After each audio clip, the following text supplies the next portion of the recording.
to Season 2 of the Chile Today podcast. I'm Bethany Francis. I'm living abroad, broadcasting from Santiago, Chile. I explore Chilean news, cultural topics, travel, business, and more with my special guests and our producer, Podcast Pinguino.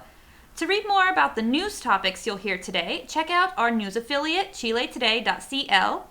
If you enjoy the podcast, please subscribe on Apple Podcasts or wherever you listen. If you're feeling generous, rate and review. If you'd like to hear about a certain topic, have a story to share, or would like to ask a question, contact me directly through Instagram at Chile Today Podcast.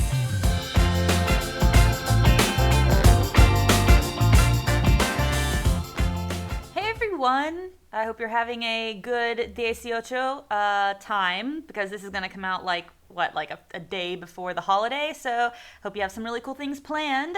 Today I have a very special guest, my dear friend Lenny. Say hi, Lenny. Hello, Bethany. I've been practicing my radio voice. How are you doing? Oh, nice. Oh, yeah. I like it. I do not have a radio voice. Actually, I have one of those voices that they're like, you know what, you should probably stay away from the radio. Oh, yeah. Probably should. So thank you guys for still listening to me. So, yeah. So, Lenny, tell us a little bit about yourself. Oh, boy. Caught me unprepared there. Well, gonna make up a story about myself now. No, I've been living in Chile for about 14 years by now. I've been a long-time resident, married to a Chilean woman, and yeah, más chileno que los porotos, as they say here at some point. So, what else do I do? Well, where are you from? Why did you come to Chile in the first place? I'm actually from Germany. You might tell by my accent. And, oh boy, the question, why Chile? If I had a nickel every time I was asked that, You'd have at least nickels. Medium could be 36, but who knows? It was just, long story short, it was just a thing that happened at university because I had to do like a semester abroad, and I kind of wanted to go to South America, and it just happened to be Chile. It was just a few factors that came together, stars aligned, and then there I was for the first time, and then I came back a second time, and then the third was the charm, and I stayed. Oh, nice. I don't think I knew. I knew that you came here to study, but I didn't remember that you came here several times. So that's kind of my situation. I came here kind of like to explore, and then it just, Chile kind of sort of gets its claws in you, wonderful as they are, and you never leave.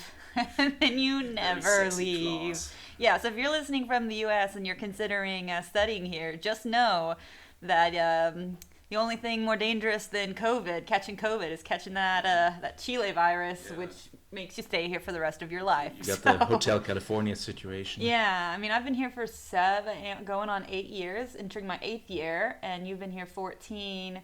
Yeah, Something like that, yeah. Yeah, so it happens. I swear it does. So anyway, at least in my circle, but I'm friends with cool people. If you're cool, you stay in Chile. Oh, hell yeah.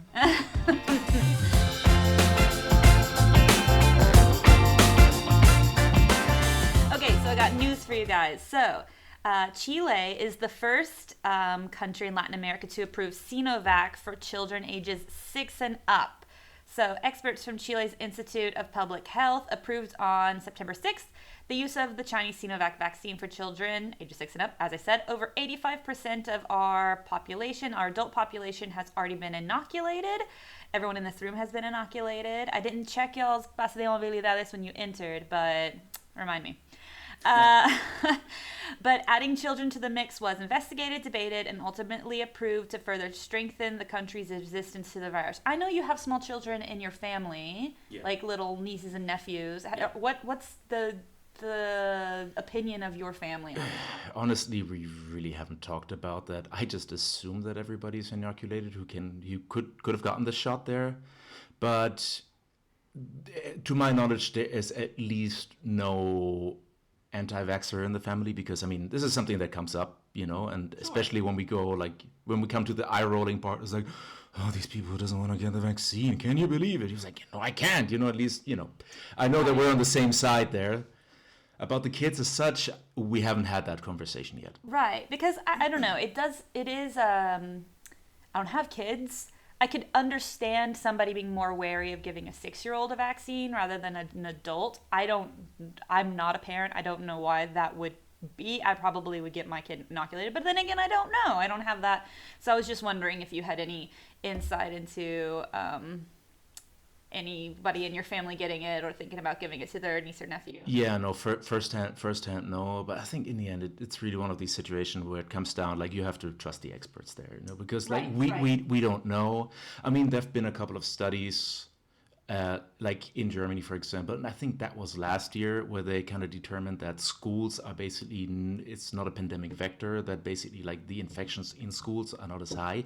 But I think like there have been new studies coming out that saying that no, I mean, like you have like particles floating around in the air after 45 minutes an hour, so it is very much a driver of the pandemic. So I like the jury is still out. And then again, if the experts say, look, the risk of kids getting the virus and getting really sick are not as big as, or are bigger, sorry, than the risk of having a negative side effect from the vaccine. Right, then get the vaccine, right? Yeah, exactly. Yeah. You want to see grandma, right?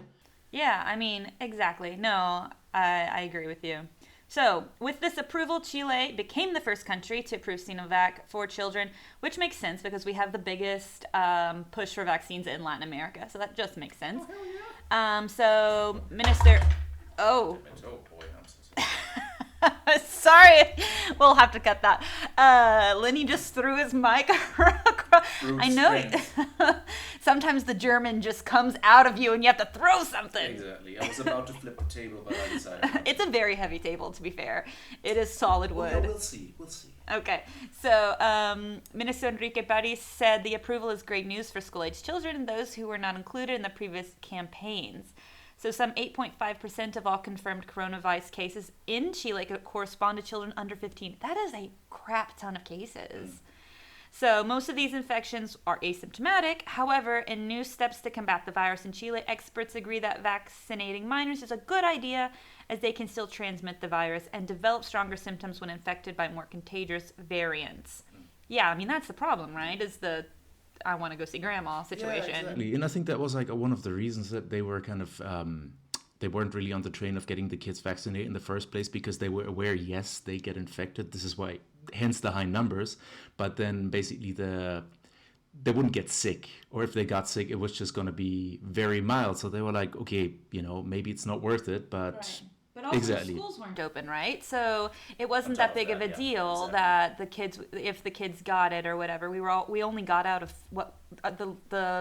we got into phase 3 like for a week last year. Like it was not, and it was like this week, like that we got into phase 3 was like during the 18. So they just gave us that privilege, and then we just went all the way back to phase 1. So yeah, it seems more pertinent these days. It's not only that kids are together in school, but you know how kids are. Like they run around, they lick things, they put things in their nose, they don't cover their mouth when they cough, they scream and holler. Basically, they're disgusting. Well, that's what you said.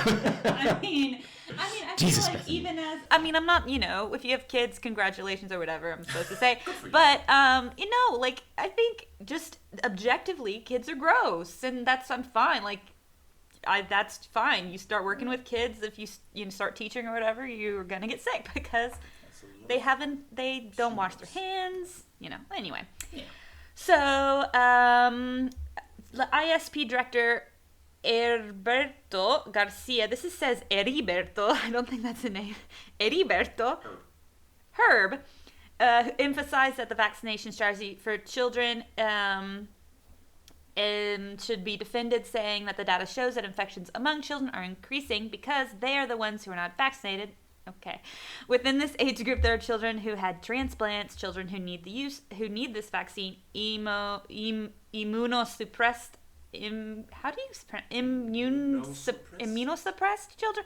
Yeah, they have very suppressed immune systems, and therefore it's necessary to expand the age group. Other countries that have approved the use of Sinovac for children are Indonesia and China, while still others among the United States and Canada have approved Pfizer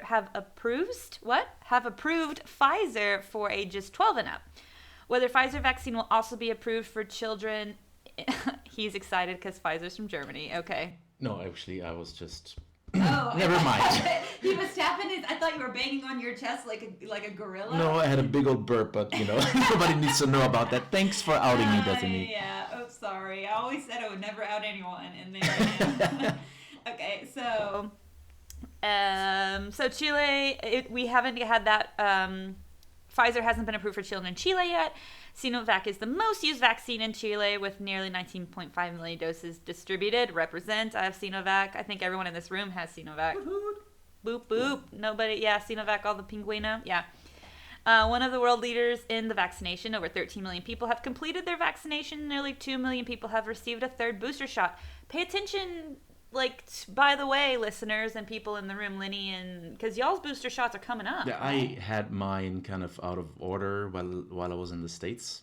You got a booster? Yeah, I got a J&J there for travel reasons, but also might as well get a booster. Yeah. And it's for free there too, so. Yeah. Well, were you able to ask for a J&J? Yeah, well, there's actually, not that it's really very interesting to the listeners here, I guess, but if you're in the States. Hey, I might be going to the States. Exactly. No, there is a website called, I think it's vaccines.gov or something like that. I gotta check that out. Basically, it asks you, okay, where you're at, put in the zip code, and then it just presents you with a map with all the places where you can get vaccines, and you can filter it actually by the type of vaccine. And it's actually pretty handy. And then you just go there. Really you nice. have to make appointments, but it's more of a formality there because you can be like, hey, I want to get a shot. You have an appointment? No. Make an appointment now. You just dish out your cell phone. It's like, okay, I made an appointment. Okay, you're good. Come in. It's kind of like that. And that also might depend on where you go and things like that. Exactly. I think it's state different. I'm a little worried about getting because people have mentioned that to me before, getting the vaccine, getting my booster when I go visit the vaccine, or getting the J&J shot for travel reasons. I don't really plan on traveling to Europe. You're European, I'm not. Right. But because of how sticky it has been, and some of our listeners have noted this, how sticky it's been for people who've been vaccinated outside of Chile, trying to get their pase de movilidades. If they add, you have to have your third shot in Chile in order to do stuff, Right. If they add that to the pase de mobilidad, right? Yeah. Then what do you do at that point? They're starting to roll out a way to register your vaccinations in Chile, but it's very early on in that. So I don't know. So I'm sort of stuck between that decision right now. If I'm gonna get a booster shot in the U.S. when I go, if I'm just gonna wait for my third in Chile, because it shouldn't be maybe 2 months and then I'll get it. Right, and one doesn't necessarily rule out the other one either, Right. And in terms of registering your vaccination shot that you got abroad, that is a sticky issue because first, from what I've heard so far, there is a huge backlog. If you want to travel to Chile, it's make sure you just put this application in 3-4 months before. Sure. And also, if you don't have a route, yeah. Oh no, you can't. nothing's gonna happen. Right Yeah. No. Yeah. On top of that, but they're in order to process this registration, because you could assume that, okay, I don't know, in 3, 4, 5 months they're gonna open the borders again, then foreigners can come in too, but you would probably also have to have your vaccination registered, and you cannot do it on that side if you don't have a route, which is just. They could have worked around that. Yeah, it's such in the early stages, because one of my tios, which is one of my boyfriend's third cousins. So one of my tios, right? One of my boyfriends. Third cousins kind of thing, because everybody say tio here, right? He's a doctor, and he was asking me if I was planning on getting the shot in the U.S. when I went to visit, and we talked about it, and he said, you have a point, and he's a doctor. He was like, you have a point. It wouldn't hurt you at all. You should, this was a few months ago too. So he was like, you go get it. It's not going to hurt you. It's going to give you more immunity. However, I understand the practical applications of not getting it. And he's like, the way with Chile's going, you're going to get your third. It's not like it's one of those countries where we're not going to get our third shot soon. Yeah. We live in a country that's the best rollout, one of the best rollouts in the world. Yeah. Of the shots. So yeah, but then again, I don't think these two things are mutually exclusive. No, I'm not saying that. I'm just saying this is the debate in my head of what do I do? What is the best choice for me personally? Everybody's got to make that. We're encouraging vaccination, but everybody's got to make that particular type of decision themselves. Exactly. For me personally, the decision to get a J&J shot in the States was, well, first because the J&J shot is a single dose shot, and if I had I opted for the Pfizer or the AstraZeneca whatever shot, I didn't stay in the States for 14 days, so that wouldn't have been feasible in my case. And then basically the reason I wanted to get the J&J shot is because it's recognized by the EMA, basically the European counterpart of the CDC. And because I'm going to go travel to Germany in a couple of weeks, and I really don't want to be subjected to a quarantine there. Now, that being said, a good friend of mine who's also German who lives here and who only got the Sinovac shot, he traveled there and no problem at all. Which I was like, okay. It depends. I have a friend who, Marianne, hey Marianne, if you're listening, I have a friend who's Swiss who has Sinovac, and she had no problem going to Switzerland. She had to contact the consulate and be like, hey, what up? And they were like, no, don't worry. She had to get a special permission. But Switzerland is Switzerland. I know. And so it depends. So make the decision that's, best for you. As long as you're getting inoculated, I support everyone's decision here, unless you got 12 shots, then maybe you should calm down. Maybe you got superpowers by now. Yeah, if you did reach 5G though, let me know. Exactly. When my Wi-Fi drops out, I'm gonna call you. Just come on over, visit us. You're super immune, and the VTR pooped out on me. Exactly. Okay, so this next thing is I'm gonna kind of review the presidential candidates and their environmental plans, and kind of a synopsis is that they all sort of have very similar environmental plans, really, but I guess the what we're going to see is the implementation, if that happens, and how it's going to be different. So we're going to see that. So the IPCC noted in the latest reports published on August 19th that temperatures of climate change are rising, the world's on fire. So a day later in Chile, the Coquimbo Environmental Commission approved the Dominga mining project, which has been very controversial. What do you know about the Domingo mining project? No, I mean, not as much as I should, but then that goes for most things in my life, I guess. I mean, I saw that in a Facebook post a few months back, actually. It was like, no Dominga, what is that? And then, I read up about that. And, from what I understand, it's just like this mining project in a very environmentally delicate zone. That's the thing. There's exactly. A very biodiverse ecosystem there. Mm-hmm. And that basically this whole thing has been shot down a few years ago, because that thing has been in the making for 10 years by now, something like that. It has been shot down more than once. Uh-huh. And then all of a sudden, and against all expert advice, they were like, okay, let's do it. And everybody was like, what? Yeah, so, Piñera just shooting himself in the foot again. So he's getting really good at that. Yeah. So anyway, local communities and scientists have resisted this project for years, as you said, and there's a No to Dominga campaign, which had an unexpected ally. Sebastián Sichel supports the No to Dominga campaign, which is kind of surprising because a lot of people compare him and his policies to Piñera. But he is running for president, so man, that might change. I mean, honestly, I don't get why people are so surprised by that, because look, Piñera be Piñera-ing, Yeah, he just does what he be doing his thing. Yeah, he's just absolutely tone deaf.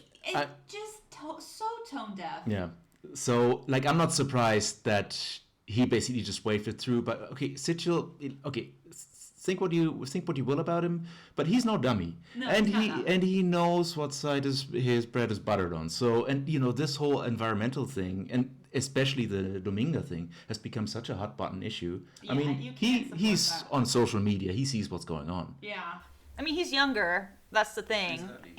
He's 44. He's younger. He understands there's a different appeal to voters these days, especially in Chile. He's the if you don't know and you're listening, you're like, who the hell is Sichel? He's the right-wing backed candidate, pretty much. Right. The right wing sort of pushing for him more than any other candidate for the elections. He did say something that was so eye-roll. Do you know what I'm talking about? No. Okay, so Pinguino does. He said that he's more qualified to be president because Boric lacks, a vital experience, because Sichel is a father and Boric is not, so Boric lacks vital presidential experience. I'm like, okay. And you're like, what, the president of the house? Or and not the House of Representatives, the House of your house? Yeah, and Boric was like, I respect dads and think that's really great that you're a dad, but I don't think nada que ver with my ability to be president. And it was just like, dude, who are you? that's a appeal to the conservatives of like, yeah, why Boric just because single man, not, no kids, I'm Seychelles protecting the family, the traditional family values and all that kind of stuff. So it just made me. I mean, in a way, I do respect like politicians for their skill of like walking the line all the time, because they really have to toe the line there between, okay, I want to be this popular guy, but then I really have to keep my constituency as well, like the people that vote for the right and the people that supported me. I mean, not that I'm not passing judgment whether this is good or bad, but it's a skill. Seychelles is toeing that line. Like, he had those, those, like, I don't know if you saw them, but the little, what are they called? The A-frame, advertisements that they put in the parks. Yeah. With the posters on each side. Seychelles had one where he had, like, his arms crossed and his tattoo showing, like, I have a tattoo. And then, like, another one, which would be, like, just a few feet away, was him in, like, a suit. And I was like, come on, man.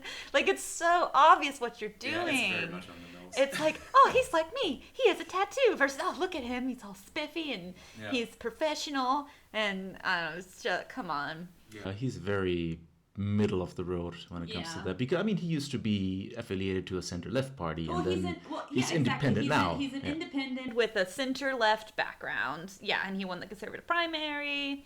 He's trying to distance himself from Piñera. He even pledged to sign He even pledged to sign the Escazú Agreement, which is the first environmental treaty in Latin America and the Caribbean, which came to force earlier this year. And Piñera rejected this. We talked about that a few episodes ago. All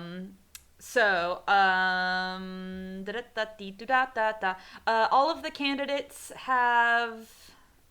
all the main contenders for the 4-year presidential term in the beginning of March 2022 have agreed to sign this, and yet Piñera was like, no. So because there's a drought and, like, it's bad. Like, you can just look outside and see how things are horrible. Actually, not today. It's beautiful today because it rained yesterday. But besides most days, I would say 99% of the days. Be like, I'm not signing this, right, guys? Right? Yeah. Anybody?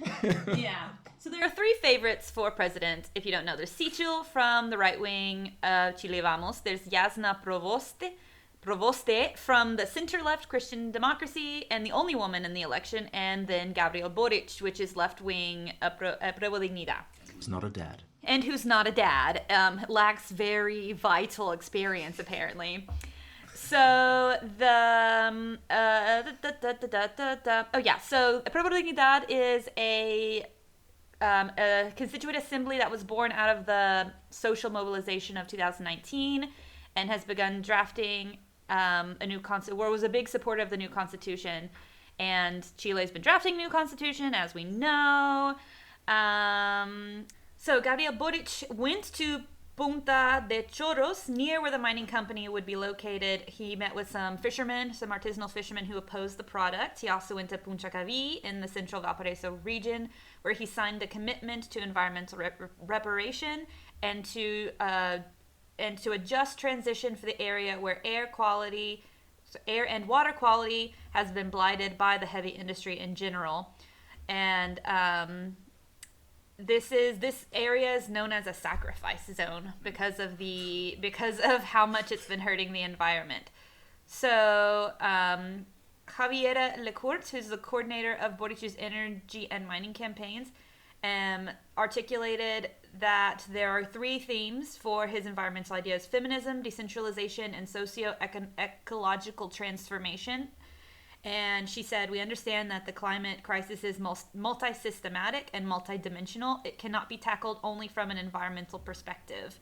So Boric is actually from Magallanes, which is Chilean Patagonia, and recognizes the existence of climate and the ecological crisis. He pledges to bring forward a closure of coal-fired thermoelectric plants.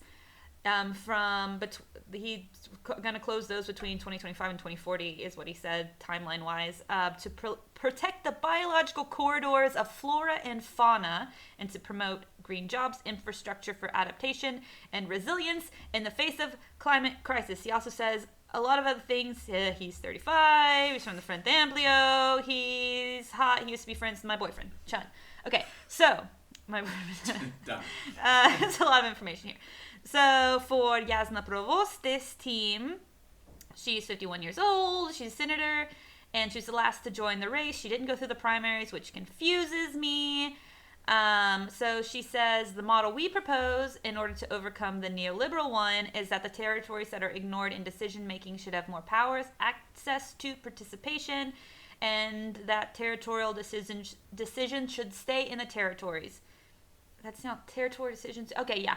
We're talking about Environmental Recovery Fund, which contemplates remediation and replacement of employment for activities that end. Among the proposal, Provoste proposes bringing forward a decarbonization by 2030 and carbon neutrality by 2040 through measures such as a carbon tax and commitment to 100% renewable energy by 2035. She also emphasizes green jobs, investment in climate-resilient infrastructure, and electric public transport. Well, you gotta hand it to her. She seems to have a plan.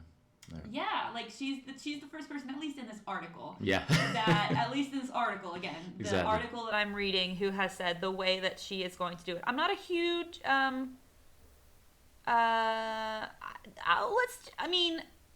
Bro's the fangirl? Oh no. I mean, hey, I'm gonna be try to be neutral on the podcast about everything. Yeah.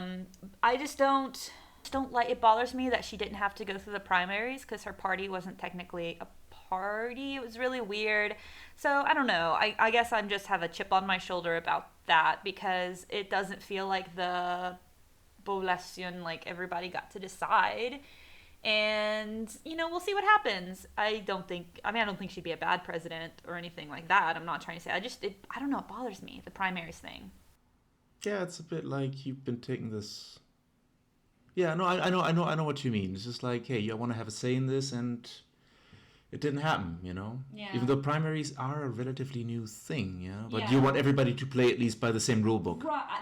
It's the same with all of the people who just jumped in, like Artes, who's, again, why are you running for president, Artes? Artes is extreme left. Like, when I say left, I mean lefter than left. Like USSR he has poster left. no worse than that. Worse because hey, you can say that about Holloway. You could be like, yeah, Holloway was a super communist too, but he's not like Artes. Artes is like, Kim Jong-un. He's pretty cool.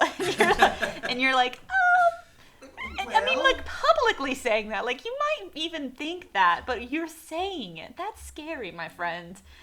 So. It just gets me every time when people hear, and I know that not everybody might agree with that, but especially with Holloway and with Boric too, to a certain extent. Yes, Holloway is a member of the Communist Party.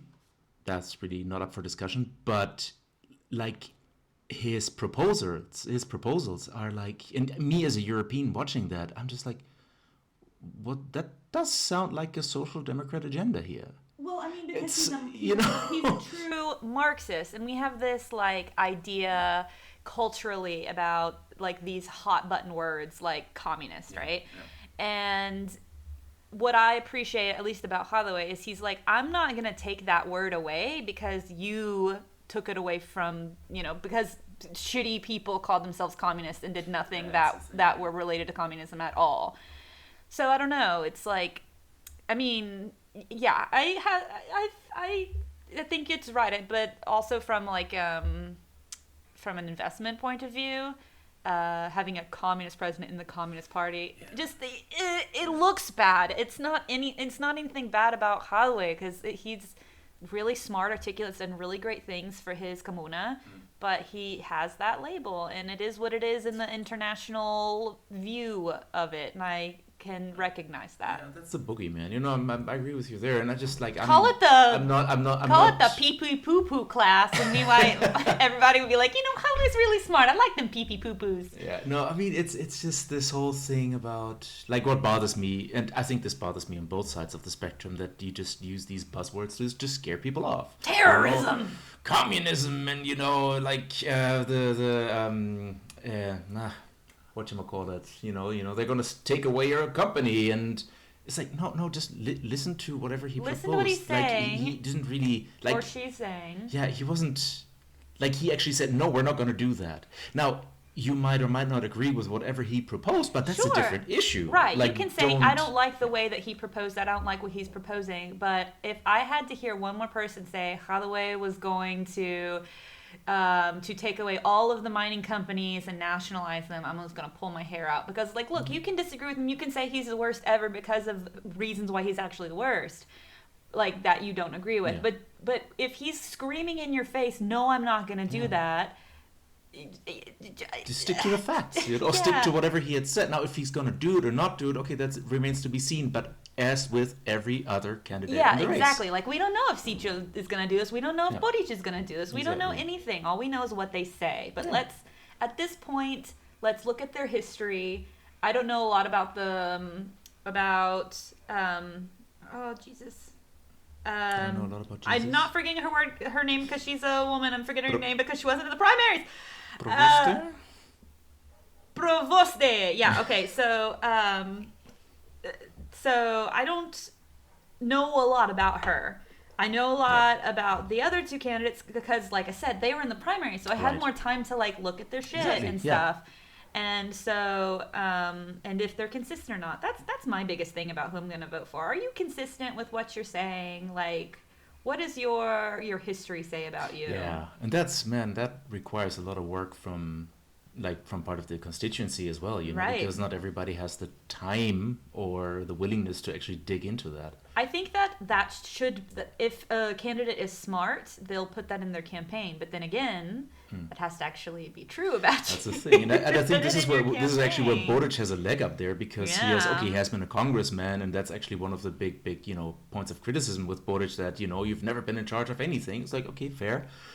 But then he also doesn't have any skeleton in his closet, he was in charge of a crap ton of students during this, like...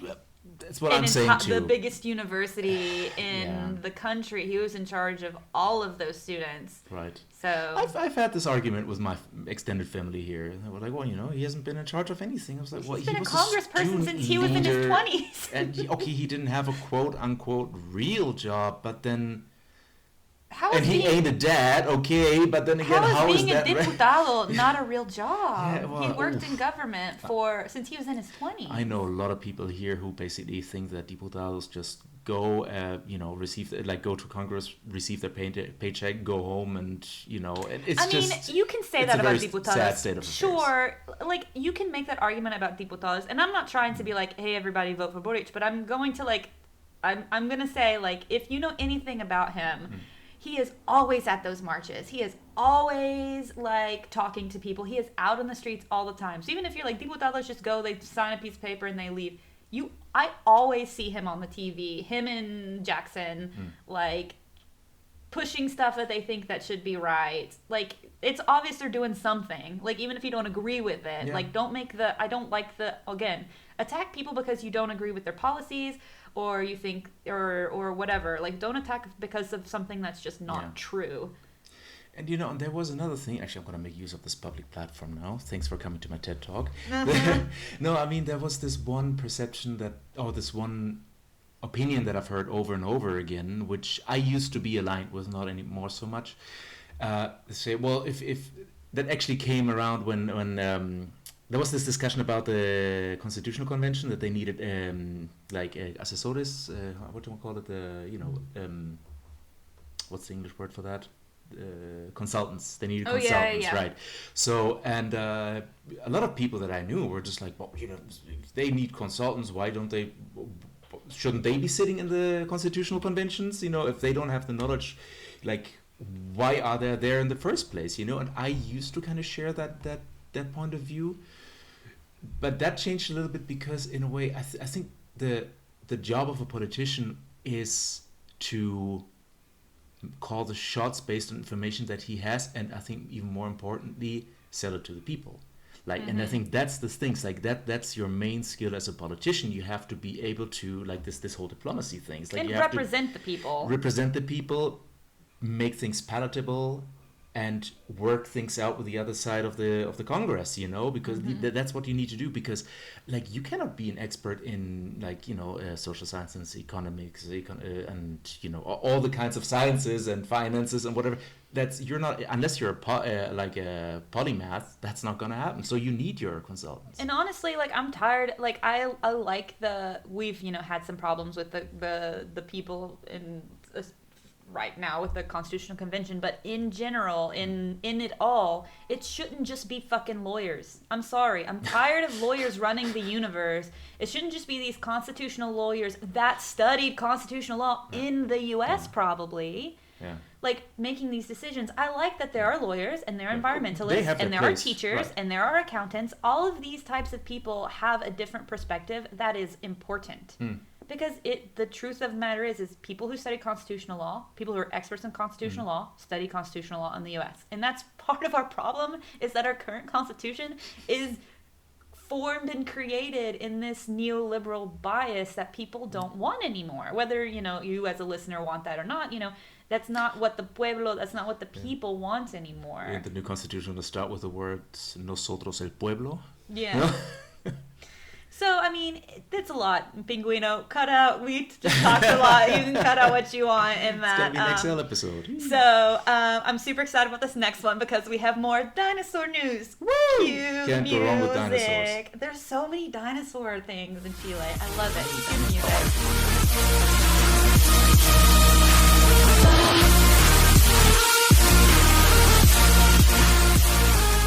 So, a prehistoric winged, I've heard some places call it flying dragon, some people say lizard, was unearthed in Chile this past week. So they announced the discovery of the first ever southern hemisphere remains of a Jurassic era winged lizard known as the pterosaur.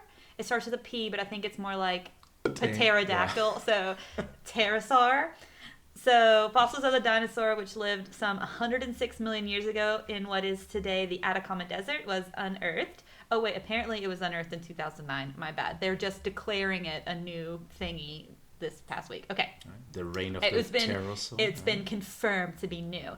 So, this is, I'm going to try to say the whole name, the Ramaphora hyacinine pterosaur. The first such creature to be found in Gondwana, which is the prehistoric supercontinent that later formed the southern hemisphere of land masses. This is such a cool name. Yeah. Wait, what? Gondwana? Gondwana? Kicks ass. Isn't that a band name too? I don't know. I think so. If not, it should be. Wakanda Forever. Oh, that's okay. It does sound like Wakanda. It Gondwana. Does, yeah. It's just, yeah. Okay, researchers Jonathan, it's Jonatan.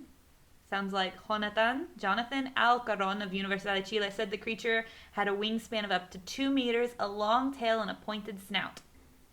So, we show that the distribution of animals in this group was wider than known to be date, he added. The discovery was also the oldest known pterosaur found in Chile. Well, it was the first. So the scientists reported in the scientific journal Acta Paleontologica Polonica. There you go. Sounds legit. Yeah, flying dragon lizards, Chile. Can't go wrong with dragons. No, I love it. I'm gonna call them Joe.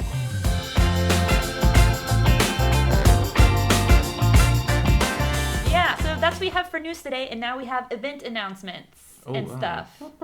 Dun, dun, dun, dun. So, on October 7th, there is a horrible movie night. Do you know what this is, Lenny? Oh, I know it's horrible and it's about a movie, but it's good. It's the good kind of horrible. Yeah, you went to the last one. Oh yeah, it was so fun. Okay, it's what do we do? It sounds like what would you go see a horror movie? No, it's hilarious because we get a Pinguino and I are helping coordinate it. We get a horribly hilarious movie. Last time it was Velocipastor. The Velocipastor, which was a preacher who turns into a dinosaur As but you was do. also a ninja. Of course. I mean, you can't not be a ninja if you're a pastor and you turn into a Also dinosaur. and it was so fun. And what we do is we show this at a bar. We laugh, we meet people, we drink beer or non-alcoholic beverage of your choice, or eat some food, whatever, and laugh and have a good time. It's completely free. It's on October 7th. More information is going to be posted in the link in the description of our, what's it called? Podcast. Radio show. It's completely free. It's completely free. It's run by the Chistolas comedy group, and I'm gonna be there. Pinguina's gonna be there. It's gonna be a great time. I'm gonna be there in spirit. Oh yeah, so you're sad gonna I be miss in. it, but, You're gonna be in Europe. That's true. That's why you got that J&J. Yeah. That's why you got apparently that. it wasn't really necessary, but hey. Hey, Can't go hey, wrong hey. can't go wrong with booster shots. Yeah, Get your let me booster know when shots, you people.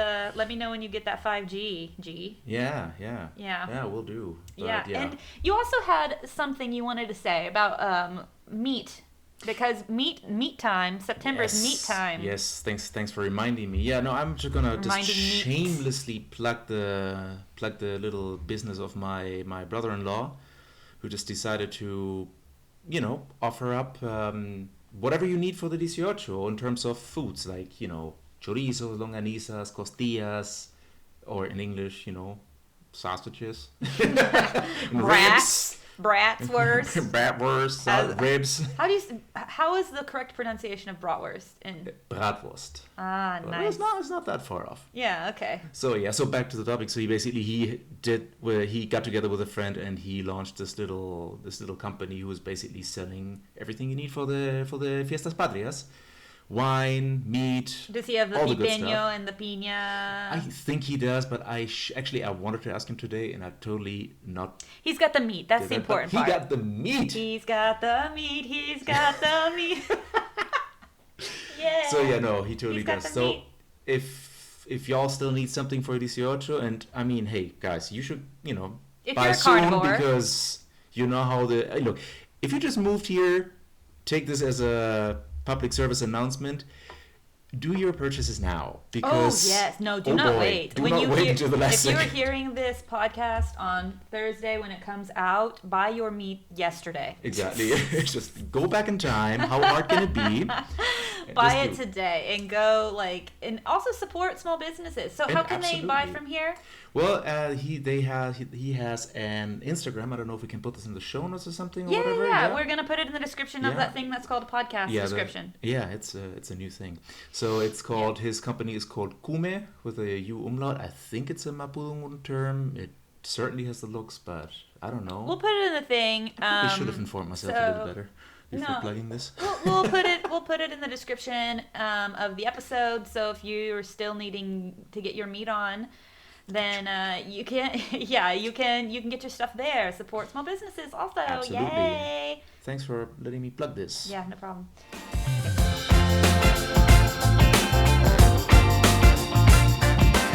Okay, so today, Mr. German Man Lenny and I are going to discuss, are going to discuss 7-ish, because Lenny got real enthusiastic, examples of Chileans' weird relationship with German culture, because it kind of gets a little weird in there a bit.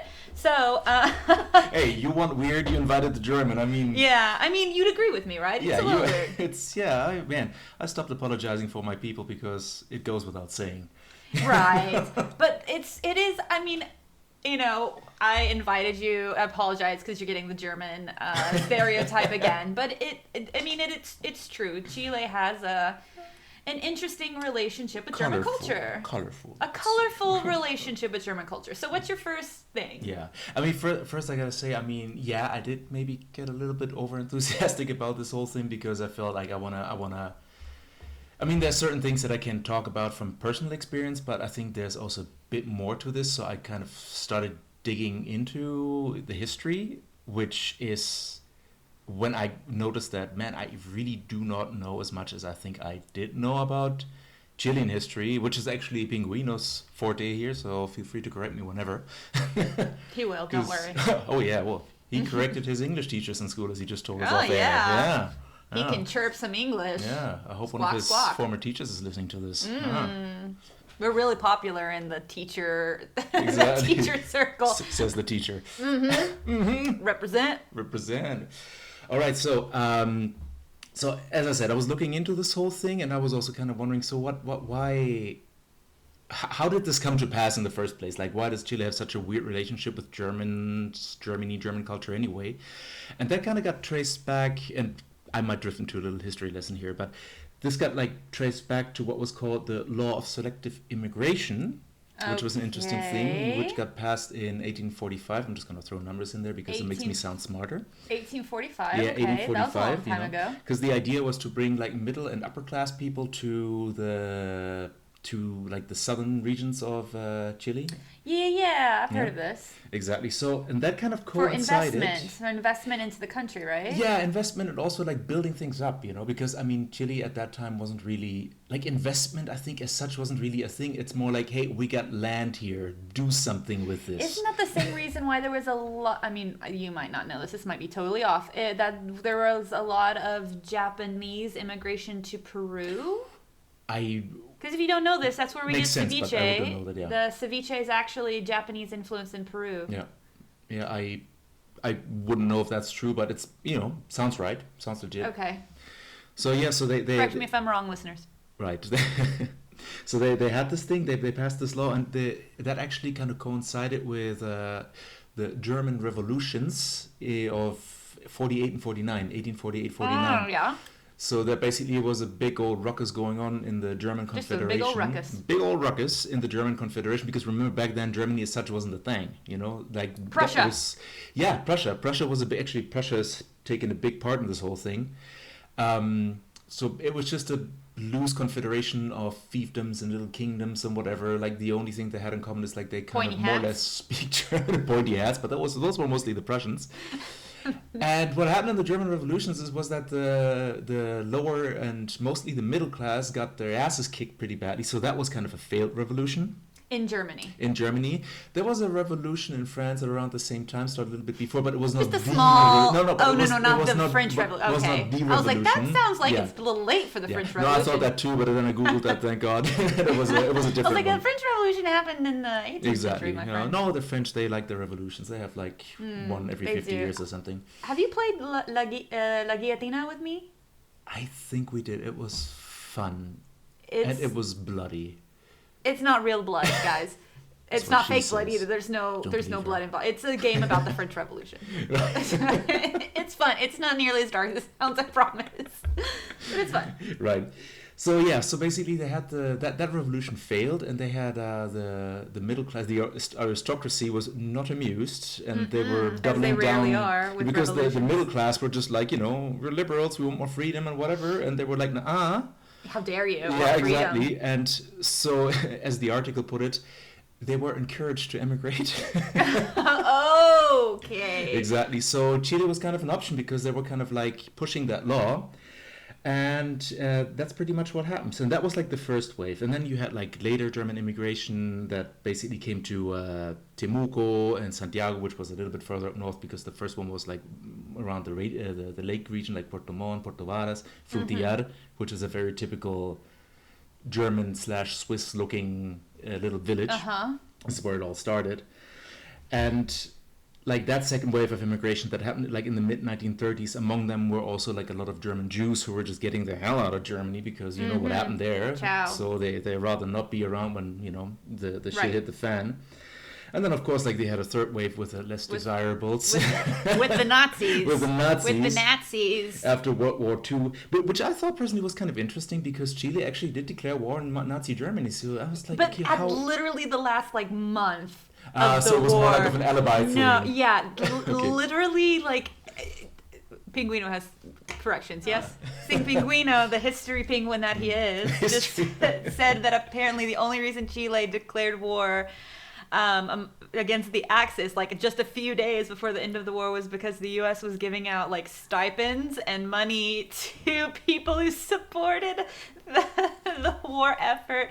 That is so... Oh, Chile. Late to the party again, my friends. Yeah, late to the party again. Pulled Yeah, off, so I mean, it doesn't surprise me at like that there would be immigration. I mean, there was a Nazi immigration to a lot of allied countries. Yeah, I mean, well, to the U.S. I and mean, a also- huge amount of Germans went to the U.S. I mean, there was in the south of the U.S. in where I'm from, in Mississippi, in Tennessee, and Alabama, there were German communes of Nazis, literally and they were like, welcome, active Nazis, and they willkommen. yeah, like they literally accepted actively, and they were like, we're Nazis, and they're like, great, welcome. Okay, what was that? So it doesn't surprise me that Right. there would be Nazis in an allied country. I mean, you had a lot of Nazis coming to Argentina too, under Perón Yeah. no less, which was like, okay, you know. Isn't Hitler supposed to have there's like the conspiracy theory that like Hitler ran away to Argentina or Brazil or something. There is a great and was Simpsons episode about that, Was actually. living among the Argentinians for a while. Like I mean, he'd be dead now, but Oh, who knows? Who knows? The ghost of Hitler. Yeah, and I mean, he was big into the occult, so who knows? was he really? How many of these things about Hitler are actually that true? actually is a I've good heard point. that he had a huge flatulence problem, and somebody used to stand behind him during the speeches and take the blame for his so want this flatulence. to be true, actually. I've heard so many things about Hitler. I've heard that he was addicted to opioids and Yeah. but they had to give him uppers and downers every day, Right. and I mean, who knows? Good question. I mean, I think there's a lot of BS out there, but I mean, who? Let's just all agree that he had problems. yeah, Let's just all agree with that. Let's just all agree, and he spoke very loud German.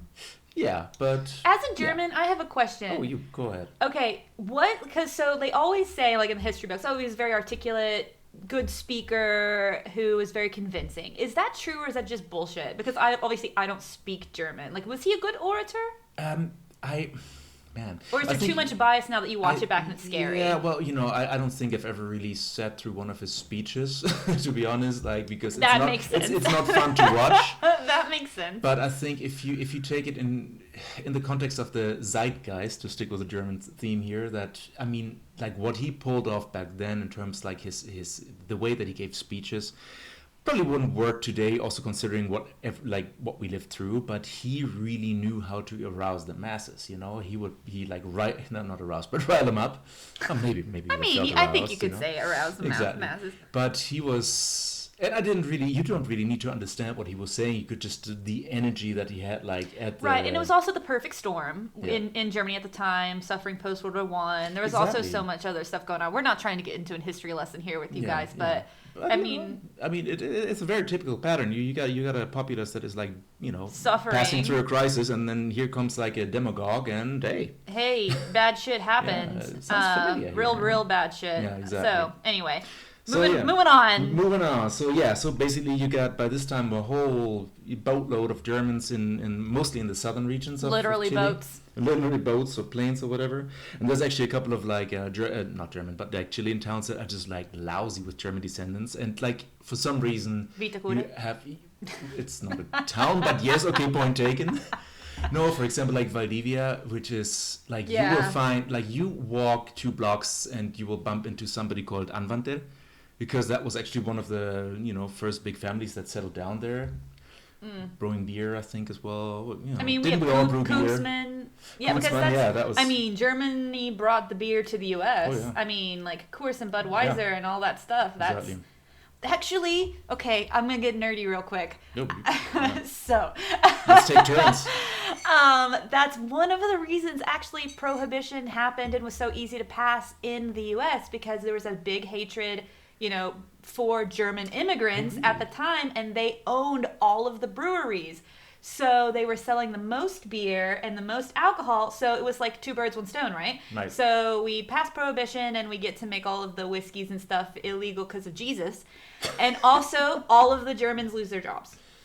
Yay, prohibition. There's Yay, a very prohibition. fascinating, I learned this from a very fascinating docuseries on Netflix about prohibition. So And Al Capone be like, this is good business, yeah, no, he did that and then died very sadly from syphilis. Yeah, fun times all around. Going so, crazy. talking about syphilis, let's go back to German immigrant. I mean, in southern Chilean cities. So we got the Valdivia, we got the Porto Varas, for example, and that's just like a personal experience. I went there once, and there was like I met at least 3 people whose last name was Kuschel, which is such a German name. I mean, it's not. I think it's the first time I've actually heard that last name, but it's just like okay, it's German. You can tell.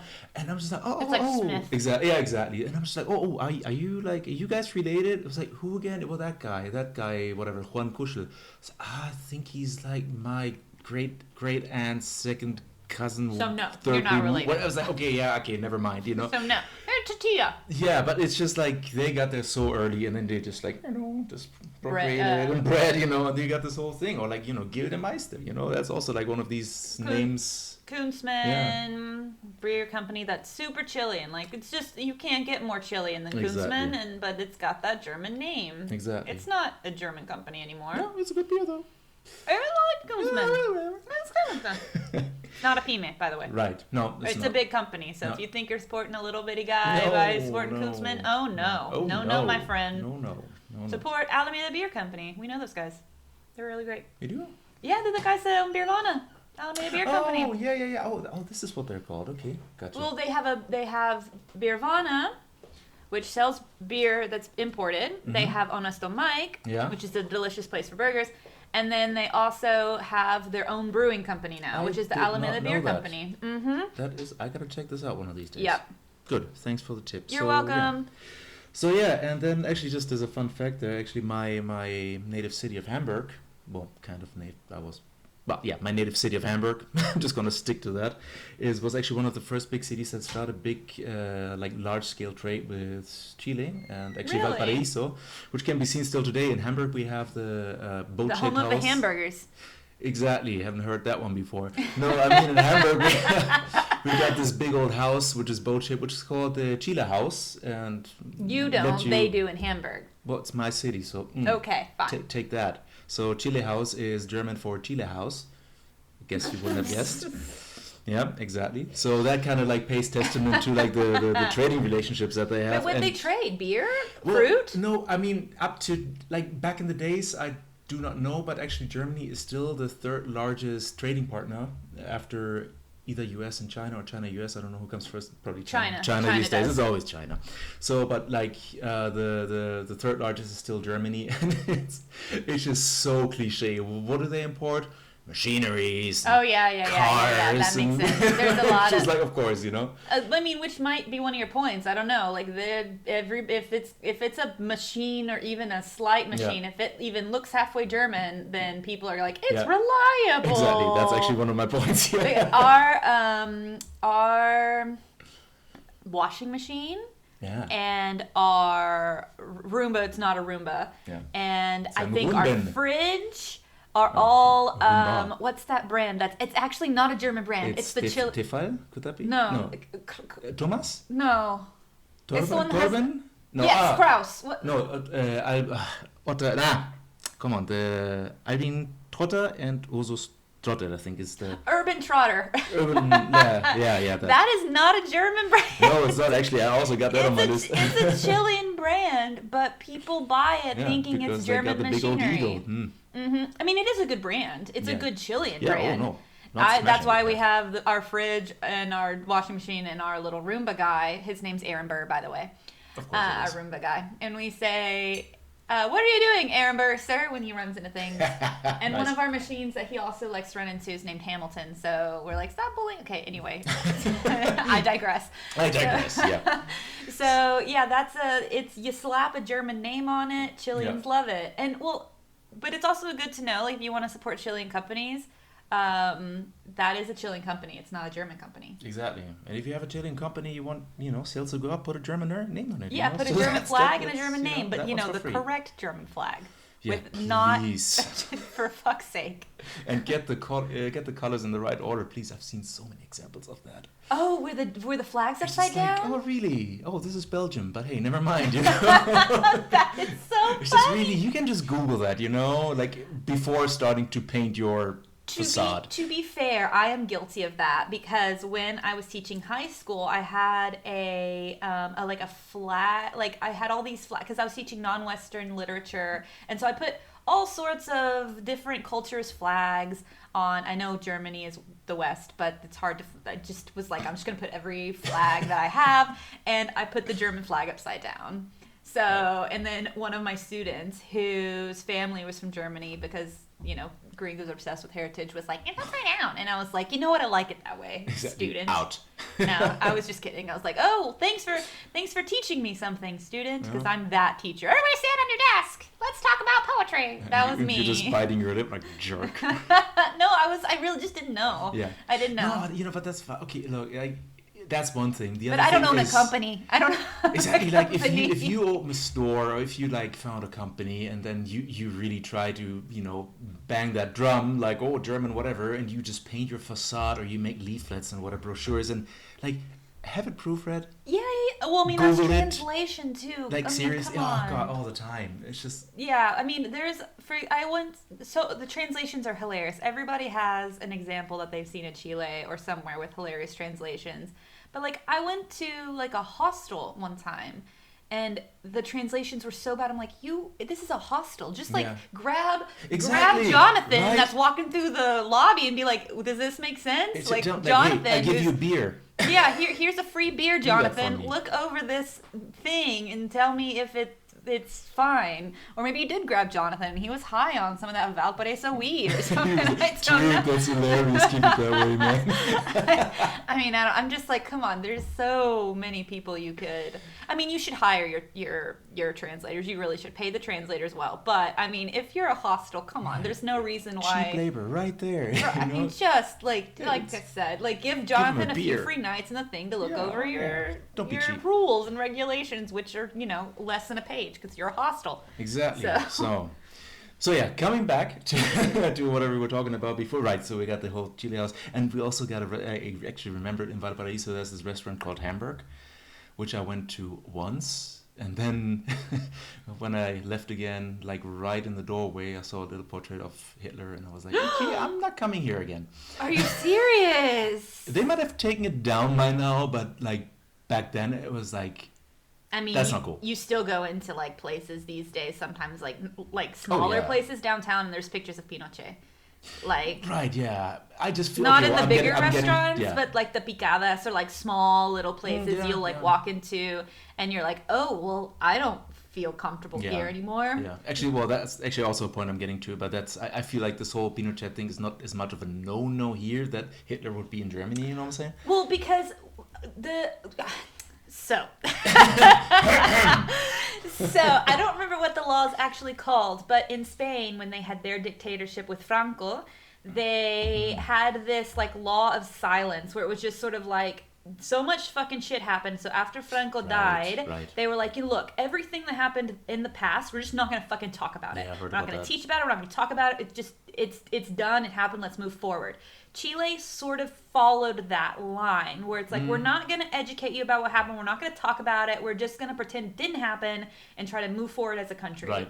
Especially with the way that, because like Franco wasn't deposed or he like wasn't thrown out. He just died and Pinochet was voted out. So it's not like there was this big revolution that happened and this like formation of like, let's learn from our history while Germany had to fight this war. Right. And, you know, there was the, you know, Yeah. listeners, you know what happened. I mean, it was a big deal, right? The world was involved. You might have heard of it. The whole world was involved. It was, you know, so there was this also a big push from outside forces to also, I mean, to force Germany to reconcile with what happened. Well, that didn't happen in Chile and it didn't happen in Spain. So there's also in Chile a lot of people who don't really understand the consequences and still defend Pinochet because they just don't know. There's no education behind it. There's no like, this is the reality, unless you actively go to like the Human Rights Museum, which everyone should go to. It's awesome. Right. Yeah, we still actually have to schedule that. Oh yeah. Maybe we should do an outing with the podcast listeners to the museum. Yeah, when they open on the weekends again. I don't know if they're open now. Yeah, they're open now. Yeah, we tried. Me and my friends win. one weekend. We were like, let's go to the museum because a lot of people I know haven't gone. I think it's real important. And but it weren't open on the weekends because COVID. But they're open now. So you guys should go. Maybe we'll do an outing where we can go and we can talk about it. Maybe we can hire a tour guide who speaks English. Jonathan. And we'll just get Pinguino to We talk just get about it. Jonathan, no? From Jonathan, the high guy from the hostel. It's like, yeah, man, here we go. I apologize if your name is Jonathan and you're listening to the podcast.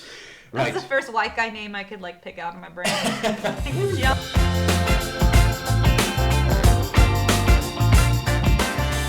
Okay, so I guess that's... Is that what you got? That was fun. That was long. That was long, but I had a lot of fun. me too. Liddy, thank It you was so fun. much for coming on the podcast. Thank you for having me. Yeah, I learned a lot. I hope you guys learned a lot and enjoyed it. I definitely think we're going to split this into 2 parts. But, so don't forget, we have several events coming up, but the first one that's set in stone is October 7th, the Horrible Movie Night. Come watch a horrible movie with me and with Pinguino. That's going to be so much fun. We're going to laugh. We're going to have a good time. It's free. It's at the Black Rock Pub, which is an Australian bar near Metro Tobalaba. You can walk from the metro like a minute and a half. It's super close. So it'll be great. I hope to see you there and see you in a couple weeks. Bye. Bye. Oh, when in doubt, Gringo out.